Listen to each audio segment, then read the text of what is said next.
We have returned for Team Tinker once again, but this time they'll be playing MYM. Ladies and gentlemen, I'm LD of Beyond the Summit.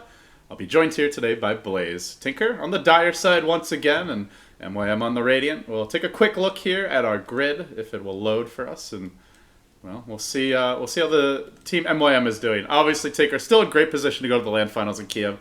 They are 9-2. But while we wait for the grid to load, Blaze, welcome aboard.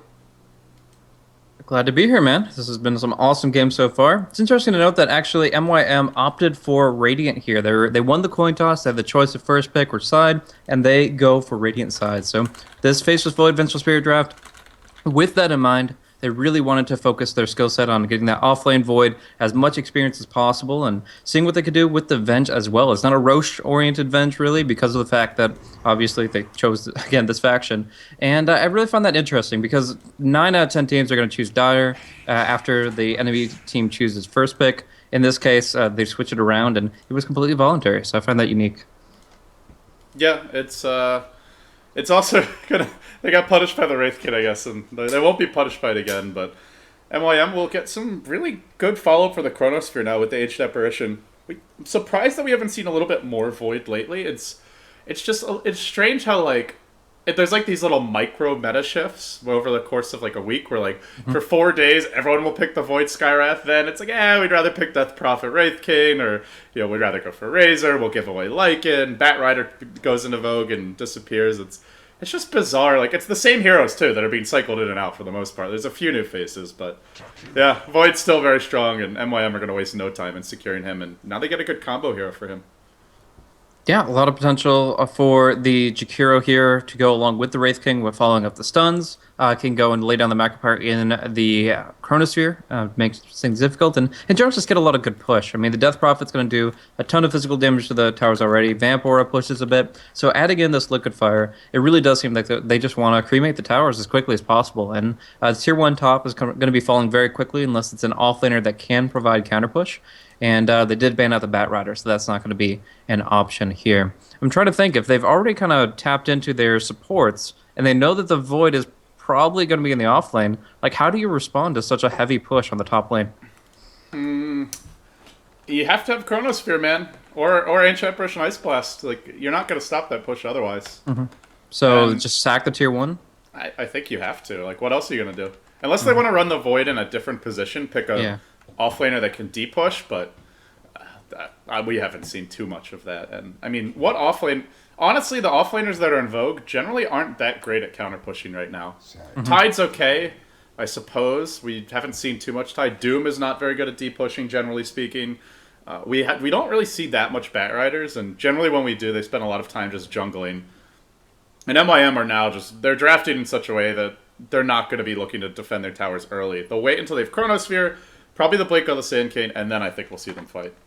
So the interesting thing to note here is that either the Venge, AA, or Sand King has to be a core hero. They're not going to run them all as support. So in this sense, maybe could go for an aggressive try and maybe put Faceless Void solo safe. I think they could get a lot if the Venge was the tri-lane farmer and AA and Sand King were the follow-up. They definitely would get Chain Stun going there. But I don't know. I'm curious to see what Team Tinker's last support is. I think that's going to be the deciding factor of whether or not that's a good idea.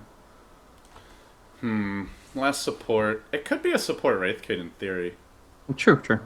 And I guess the Jakiro, if he's a core, it would still leave them needing another support. So that's a fair way to look at it. I wouldn't mind a Wraith King Jakiro support duo, but we have seen a lot of the core Jakiro lately when he is picked up, and yeah, I'm wondering, is there any chance they even go aggressive with the Jakiro pick? It's a very annoying hero to lane against, and you look at MYM, they have Chilling Touch, but they don't have the best lineup to use Chilling Touch. Venge has pretty bad attack range. Sand King's a melee hero, so I think they could maybe go aggressive if they wanted to. I was kind of thinking the other way around, since they did draft the Sand King here, that maybe they could farm the Venge and aggro and put the Void in safe. Obviously, they could just flip-flop that. Oh no, I'm saying with Tinker. I know, I hear you there, but I'm just trying to think who has the more active lineup here. Oh gosh, are you serious? Oh, that's a PJ Salt pick right there. Silencer just absolutely destroyed them last game, not in the laning phase in any capacity, but in the ultimates, and now they put that out there for the world to see. saying Silencer is the pick for me. But yeah, this is going to force MYM to maybe pick up the BKB on heroes like Sand King and Venge. It counters Epicenter really well. It's actually really annoying as Ancient Apparition too, because you throw out the tracker, the marker for the Ice Blast, and then as they see that going across the map on their mini map with the little red dot, that's when they have the Global Silence, and you only get the vector. You don't get to choose where it hits. So yeah, there's a lot of merit to this pick, but I'm curious how they're going to run it. Yeah, and I think it's looking like a core silencer, honestly. But we'll see. We'll see how they want to run this. And MYM, last pick coming off the board, they've banned up the Tidehunter, so they don't want Tinker to have teamfight supremacy with the Global and the Ravage follow-up. MYM, core Venge, as mentioned, likely to be the case, and then they'll need someone to take over the mid role. The traditional mids are mostly gone. There is a Viper out there if they want to go for some sort of ranged carry to combo with the Faceless Void, but yeah, we'll see which direction they head. The Venomancer is banned. It is a nice AoE follow-up, but MYM have something else in mind. They did need push. They had nothing to take down towers, but with the Dragonite, if they win a fight, they at least have a little bit of counter push or opportunity to take objectives. Yeah, but now they have a really chronocentric lineup. In this position, the idea is to get the Faceless Void Chronosphere on as many heroes as possible, followed up with Epicenter, Ice Blast, some good range damage from the Dragonite, and the Wave of Terror, of course. But in this position, if the Silencer stays back and make sure that he's never inside a Chronosphere, then that makes it so that he can always global and stop that follow through, prevent the Ice Blast, prevent the Epicenter until at least the Chronosphere dissipates. And then they can move with that Centaur. As we just saw, it's very powerful to initiate with those two tools, but I think their counter initiation is going to be even better. Yeah, they definitely have good counter initiate, and with the Centaur pickup, it puts a lot of pressure on the Void to actually catch multiple heroes in Chrono. If they're not caught, they're all just running away.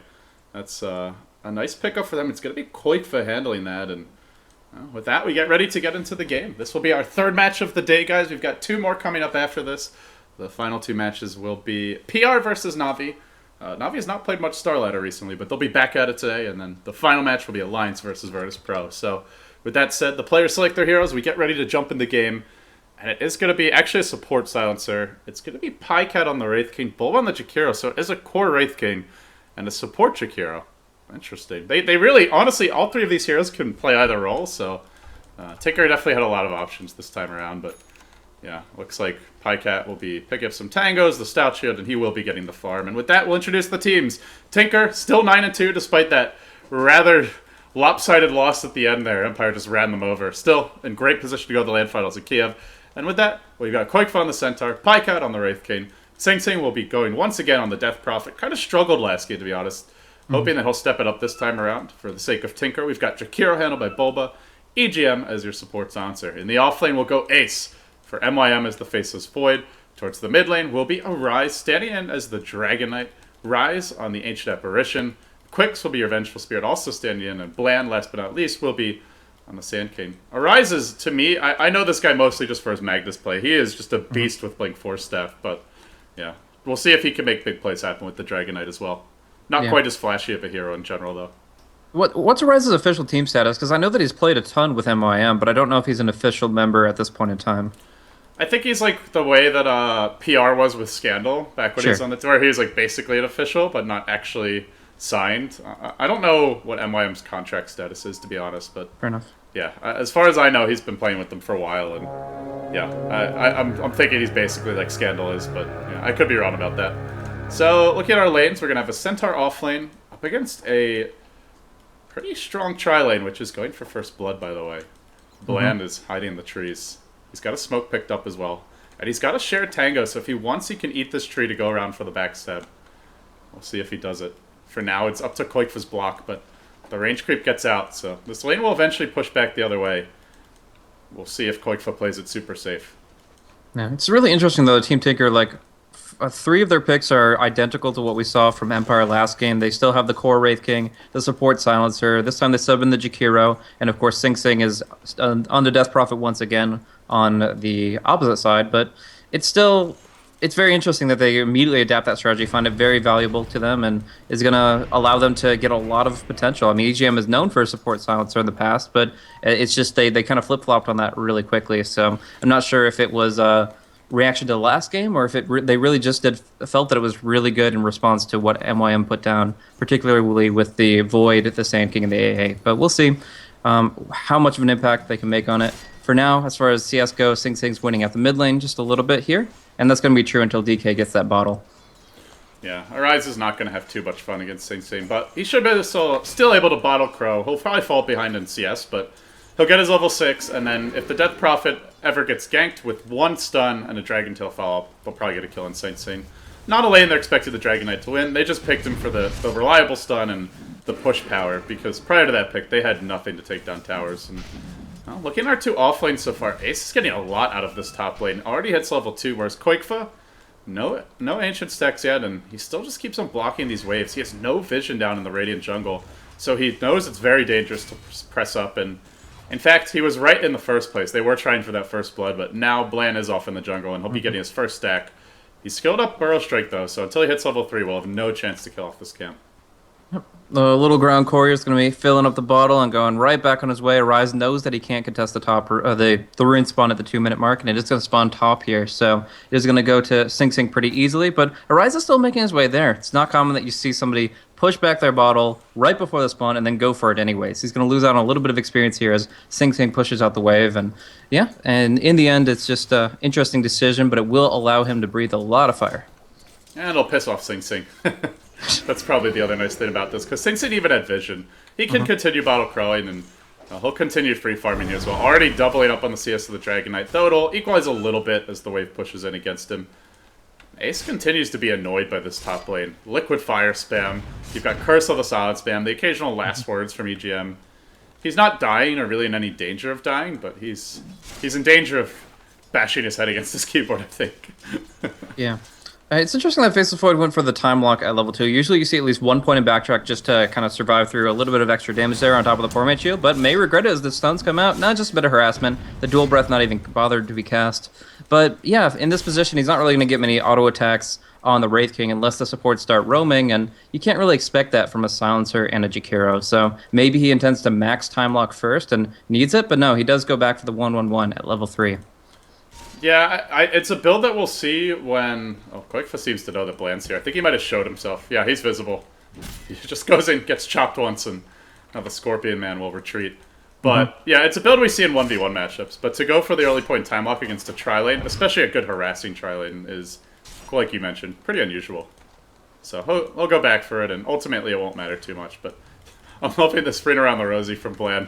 He's given up on trying to harass Koikfa, and Bland will try and tank the creep wave for a bit, but he honestly can't do much to hold it back. He's too squishy for this. They'll try to push in with Quick's level 2 Wave of Terror. They'll bring down the wave a bit quicker than normal, and they'll try and take their first tower. It's not the best pushing tri-lane, but they do have a Ven, so it's okay. They had the 3 range creeps there to just demolish the creep wave, 1 point in Aura, and the Ring of Basilius. Stun onto Ace, he's out of mana. The dual breath connects. This is probably the first one, unless he gets amazing backtrack. Not amazing enough in terms of the RNG, and they will get the kill in the offlane Void. They do get the tier 1 tower in response, so it really is hard to tell whether or not that was going to happen anyways, but if they get the tier 1 tower and the first blood, then obviously they're going to be feeling really good. So Ace comes back, he really wants some experience, actually eats Liquid Fire here, but they're going to, curse him back. Just make sure that he cannot keep up with the time walk shenanigans. It's going to cost him as much mana to sit through the curse as it is to cast the time walk itself. And one more curse like that, and Ace won't have an escape. But for now, it's just going to be the tower kill, clean, and going the way of the Jakiro. So some nice early gold for him. Yeah, this will match the tower that MYM took. So it's a 1-for-1 tower exchange, but the win, of course, is the Void kill. And this is the weakness of the MYM draft, is they really don't have much deep push early game. Until they get HF or should Ice Blast, until they get the Sand King Blink, which... By the way, he's level 1. They need him to get some levels, because he's got to start farming the jungle. Yeah. I'm surprised that they're giving so much to Rise. Ice Blast is important, but Sand King is just a useless hero without the Blink Dagger. Or at least his level 5 or 6, and it's going to be a long time. Like, it'll be 10, 11 minutes before he gets this at this point. They'll now give him the bottom lane, but to lane against the Centaur, if Koikfa realizes that he's alone, can get very aggressive and post up on him. So Bland's only going to stay here until level 3, and then he's actually going to go to the jungle and use the 2 points in Sandstorm to clear out the triple stack that he made for himself. Invested a lot in the jungle, but didn't actually Obviously can't farm it at this stage, so they get the rotation, they get the activity across the map, and they're still going to be able to build him up pretty quick. But as you said, that the roaming in the jungle didn't hurt his early levels, and Koika will soon realize that he is in fact alone. So insane. Might get caught out here. Quicks couldn't get enraged for the stun. I don't know if they would have gotten that kill anyway. Saint is very fast with his phase boots, and they didn't have a follow-up stun ready. But yeah, I'm seeing MYM is very weak right now. They need Chronosphere, they need the Sand King's farm. He'll go to the jungle as soon as someone comes here to farm the lane, but for now, just doesn't want to leave the lane empty. And they'll bring in Quicks. Can he get a Burrow Strike off? No, not in range for that. Yep, It's up Bulba's to 1,000 here. gold. Bulba rotated as well. I mean, the Ice Path is a nice little dissipation tool, but I'm kind of curious what he's going to accomplish with this position. 2 points of Liquid Fire, he could get some push. Right now, it's just diffusing the situation with Bland, but he didn't go for the 2 points Burrow Strike. He is going to be farming up the jungle very soon, and that just kind of negates his activity as far as actually getting kills. But yeah, it's kind of hard to say what MYM have gotten accomplished in this laning phase, because not only has the offline Void died and now had to rotate after his tower's gone, but the person who was getting the CS, the Vengeful Spirit, is now just roaming around getting absolutely nothing accomplished. So maybe if they find an opening, that's great, but they need like an Elder Dragon stun to start things off. In the meantime, we're going to see a little bit of economy from Tinker increased as the port towards the Midas. They actually just picked one up. Dragonite looking for a stun. Seems to be barely able to skirt out of range of that with the phase boots. And they'll try for the push with the Dragonite ultimate form, but no Exorcism on Saint. This will be a difficult push to stop without it. Global also not online. Only a level 4 Silencer. But they won't kill this tower off. The creep wave just spammed out by Crypt Swarms. And Pycat's continuous pressure top lane will draw Race back. Still not level 6. And even once he gets it, they need some damage to... Oh, stun. Yeah, Pycat getting aggressive here. They need something to follow it up. And there's no Ice Blast. There's no Epicenter. Like, they got nothing to do when the Chrono happens right now. So it's like the Chrono's almost irrelevant at this point.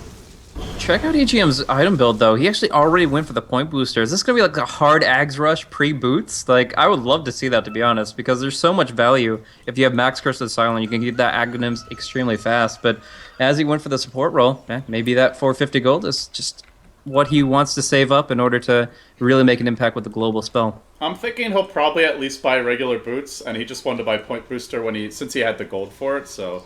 Didn't want to risk losing any if he died, but we'll find out soon enough. He's 20 gold off of the boots. And if it's not a naked eggs, it's certainly a very, very fast one. He could get boots and then just go straight into it. No Force Staff or mech or anything like that. Definitely. Who is going to be carrying the mech, by the way? In this case, they don't have anything clear, but Bulba's been farming decently, so I think he can still pick it up. They're going to walk towards mid lane. They've got a Chronosphere ready to go on EGM, and the jump in comes now. Chrono holding EGM in place. Breathe Fire into it. The Cold Feet to follow this up, and EGM should be going down. He bought his boots to the TP. Yep. So he spends his gold. Maybe he wanted to rust the eggs, and then thinks, I should at least get some value out of this death.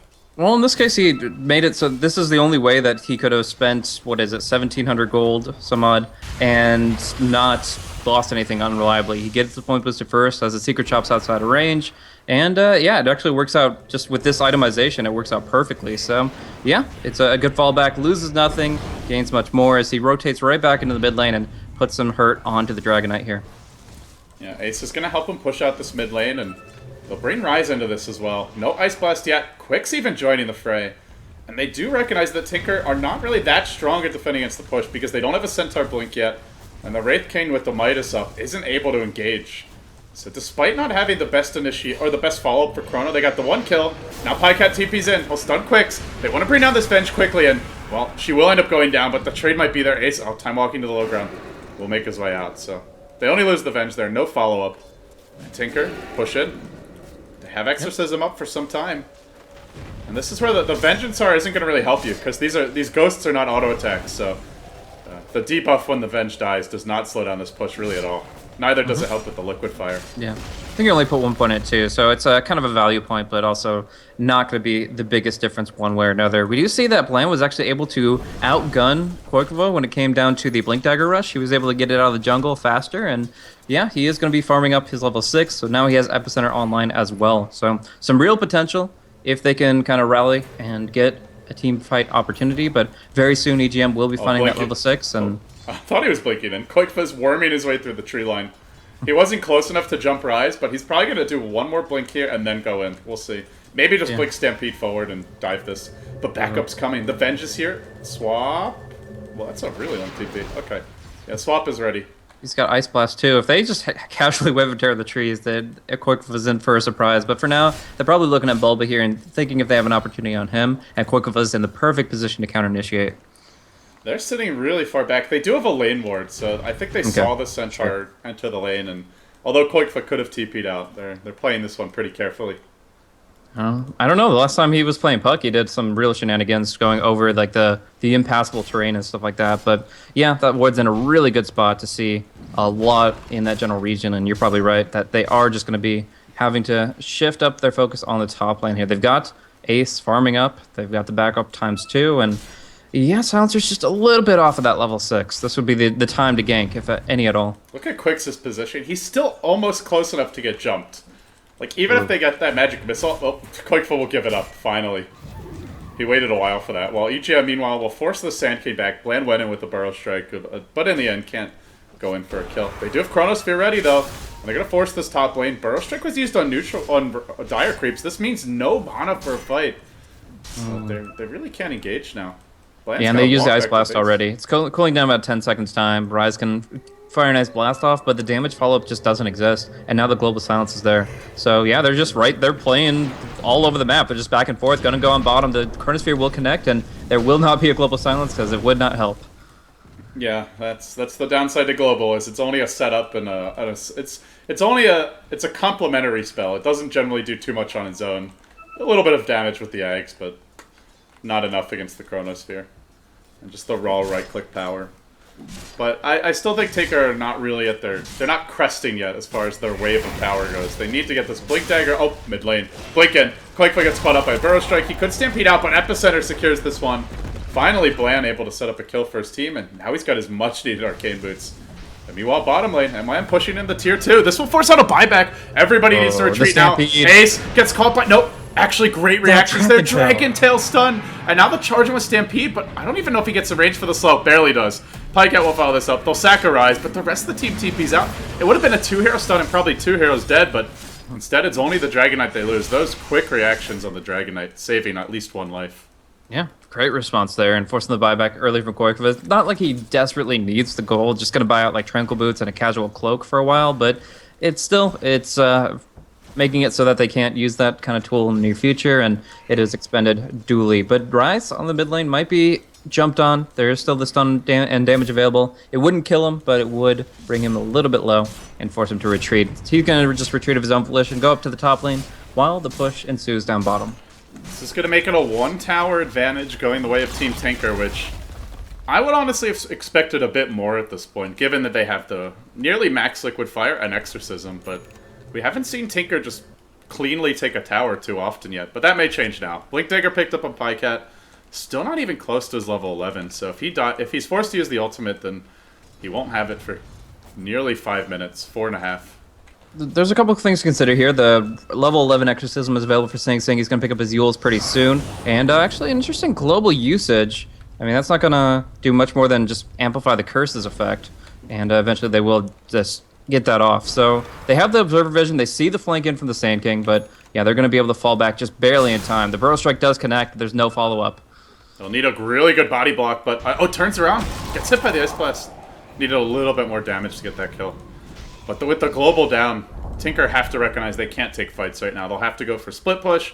They'll have to spread the map, and Pycat finally hits his level 11. It's actually a pretty quick one, but with the Midas, you expect this. And now Tinker will go into the pit. But it's a risky pit. Epicenter's cooling down. Chrono's ready. The thing is, they're nowhere near. MYM don't know. Yeah, they're not in the neighborhood. Yeah, right now, as far as towers, yes, they have kind of gone to an even exchange, and they might even lose a lot of HP on this tier 2.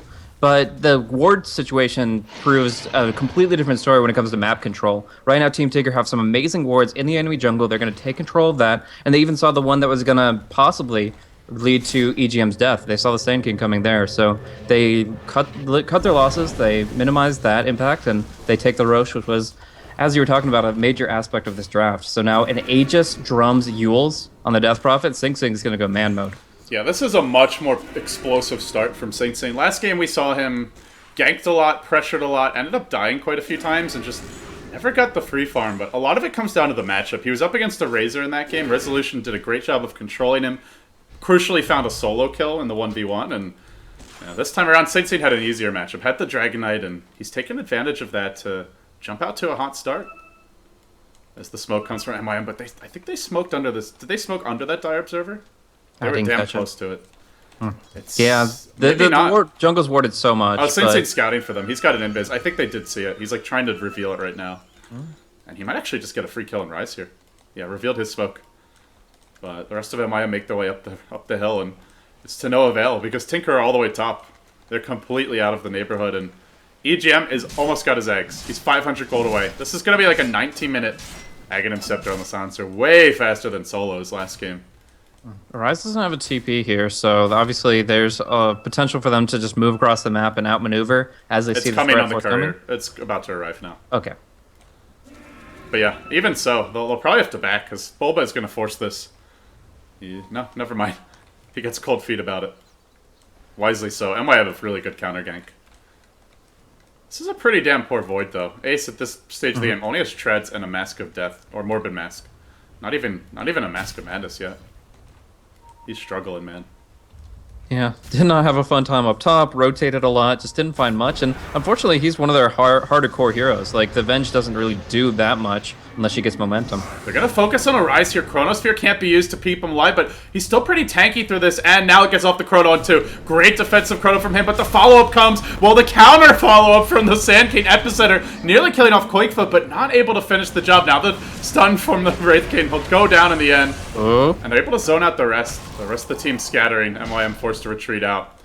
Yeah, need those Ice Blasts to be on point from Rise. That's really how they're going to be able to get anything exchanged. But great movement from Team Tinker, and it's actually the Treads pickup that Quake forgot to get that extra bit of HP. If he didn't have Treads there, he would have dropped down. He had below 190. I thought you said a Rise, and I'm like, I thought he was Dragon Knight. But yeah, Rise and a Rise sound very similar. Yeah.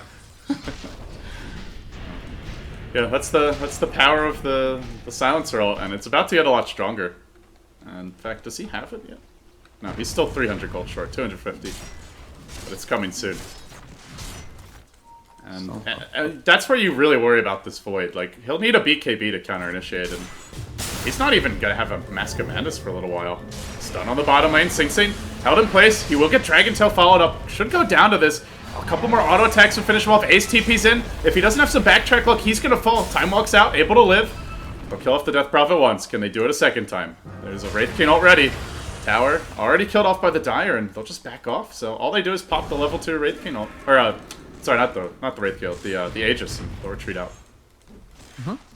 So they get what they came for. They took control of the jungle with the wards. They find their opening. They get their split push on, and now they've got that Ags up for EGM. As far as the BKB count, we see progress that direction for Dragonite and Dragonite alone. Like you said, the Void's very poor. Avenge hasn't really committed that much to the farming role set. Only 67 CS in total, a little bit in mid here. But yeah, the Ogre Club's going to go to Aghanims for Ancient Apparition, so they're going to be hit by this curse really heavily. It's going to drain a lot of mana, and that's something that most of these heroes don't have. They have one set of Arcane Boots, and getting this global half EMP down is going to make it very difficult for Void to cast a lot of spells, for the Dragonite to do more than one Breathe Fire to fight, and it is going to be setting them back quite a bit. Yeah, meanwhile, Tinker, with the global now online, could look for an additional fight if they wanted, but they may just be waiting for this next stage. As Pycat will not go for the Blade Mail first. He's going to pick up a Mjolnir and then a Maelstrom. Jump straight on Arise, stuns him, thinks about a second chop, and then just backs off. But looks like a Mjolnir rush for him. So they're potentially going to even buff up Sing Sing a bit further. Could go back for something else, like a BKB. We'll see what his choice is, but Sing Sing playing aggressively here. Spotted up by a Dire Observer Ward, but they might still be able to jump him. Bland's getting into position. Sing Sing needs to retreat now, and he'll do so with the Invis Rune. Finally, Ace will at least pick up his Mask of Madness. But it's 20 minutes in, and he's only now securing the recipe. He's very squishy. Tinker have just had such good vision this game. Like you pointed out the wards earlier, and global. They tried to jump in on EGM. Look at Quicks. He's actually going to, I think, die to the Curse of the Silent, and plus the last word. He's going to Magic Wand up, taking a lot of damage, but it is still going to be enough with that full 15 charge Magic Wand, and yeah, I might have, but I think the second curse missed. I think he only hit with one of them. But if he had gotten double curse and the last word, it's a pretty insane amount of damage. Yeah, also could have gone for 1 or 2 more auto attacks, but didn't want to risk overextending there. And Global is down, so if NY want to pick a fight, now would be the time. But do they go for it? If they don't go for one soon, Roshan's going to respawn. 2 minutes before the minimum respawn, 5 before the max. They'll bring Quicks to the top lane now, and Ace is waiting to set up a kill. This is Mask of Madness ready.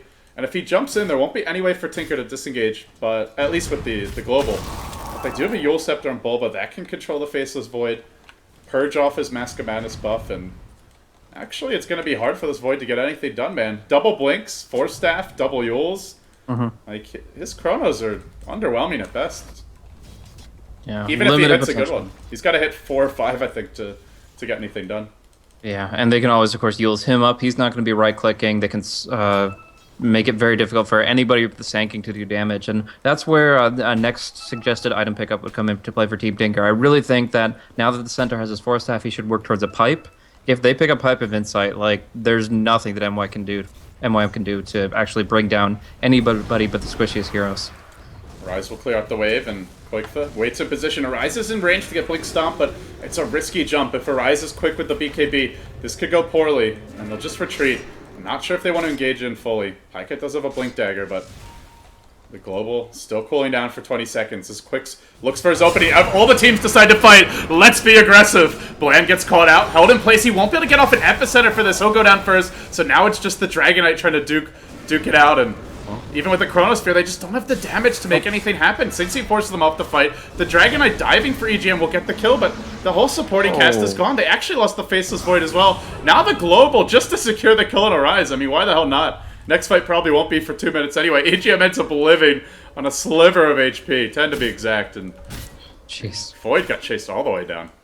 Yeah, Void didn't get the Chrono off at all. I mean, that wasn't even a silence issue. That was just the fact that he didn't find his opening and he was always on the run. And then he actually kind of stood still while Centaur double-edged him. So a bit of a spike, or he was looking at the fight and considering whether or not he wanted to try to go back in. In either case, he gets picked. And yeah, that was just brutal. The Dragonite is really the only person who can do anything in these fights right now. And he's the one with the BKB. So it's going to be dwindling very quickly as everything is shouldered by him fight after fight. But I think MYM want to go now. They buy up the smoke. They know the Global's out, and I guess it didn't work out for them last time, but maybe look at the jump this time around. They need so much more farm on Ace. Like, he has to have BKB at this point to initiate properly, and he needs more than that because EGM is already working on his Refresher Orb, so I don't even know, man.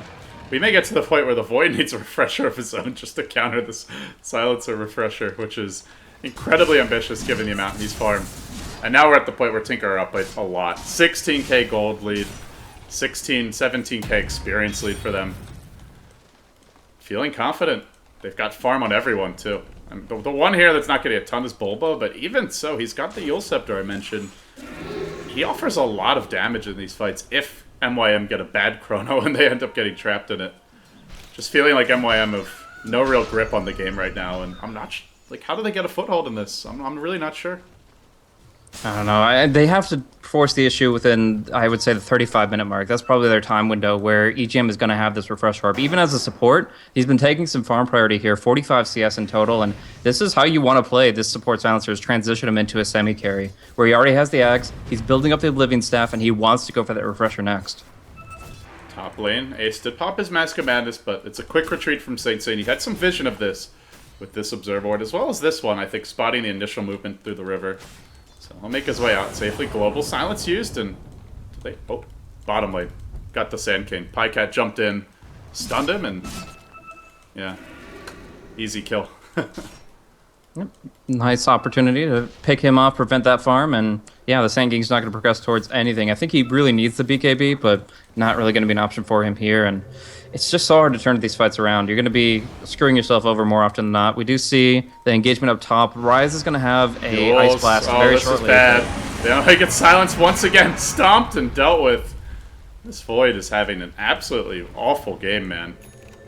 He just can't get anything done. And with these deaths, I mean, even just the BKB, he doesn't even have the Ogre Club yet.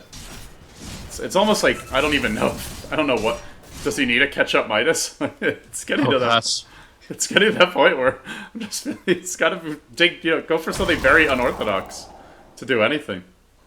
Yeah, I don't know at this point. This is extremely difficult for all sides, but I mean, BKB is the only answer. I mean, Rise should still keep on his path towards probably the Aghanim Scepter, but I think he's the only exception. Everybody else at BKB City, honestly. But we're going to see the stun just barely connects on Quicks, but Quickiva is actually 1v2 right now. He gets stunned, but the follow-up from Rise a bit slow to arrive. They'll kill off Quicks here.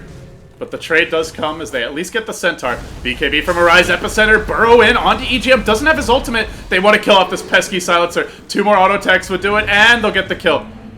But now he's going to lose his ability to auto attack. Meanwhile, top lane Pycat, as well as Bulba, combining to push this in while Sing Sing heads to the north. He wants to escape. Dragon Knight stun might be enough to kill him off. No, not with the Exorcism. Now they got it back.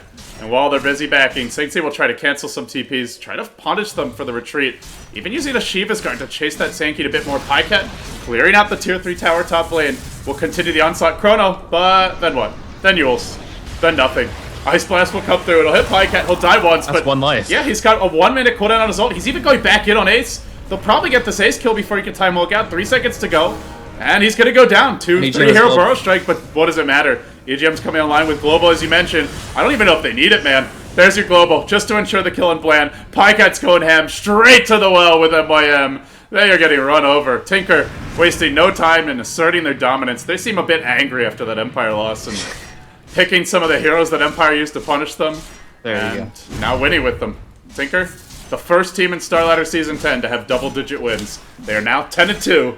And 1 or 2 more wins, and I'd say guaranteed a spot at the LAN Finals. There are a lot of competitors, but I mean, looking damn good right now, and just kind of saying 2 can play that game, that we can do it even faster. The fact that EGM could farm up that much more rapidly, and they can give emphasis to it. I mean, you saw that Ags Rush. That was no buy 2 pairs of sentries, buy mechanism, gradually work your way there, win at like the 50-minute mark. That was, let's just screw them over entirely with this ulti. Get 2 if the game lasts more than 30 minutes. And it certainly did not. They pushed in. They got some great momentum behind Bulba. They made their lanes work out very well. And some great play overall. Sing Sing is 6-0-6 and ends the game with 550 GPM. Really to kind of the anchor of their team that they pushed forward with some great support. Well, and on that note, guys, that's going to wrap up our 3rd match of Starladder Europe. It's day 2 of the 14-hour marathon. I'm LD. He's Blaze. Thank you for watching. You know the drill. YouTube.com/BeyondTheSummit.tv. Twitter.com/BlazeCasting to follow him. And if you enjoy his insight, want to hear more of him in the future, of course, at LD Dota for myself as well. And with that, guys, we'll take a short break here. I actually don't even know when the next match is going to be, but it'll happen soon enough. Stay tuned for that. We'll be back. Oh, you're watching Beyond the Summit. Yeah, see ya.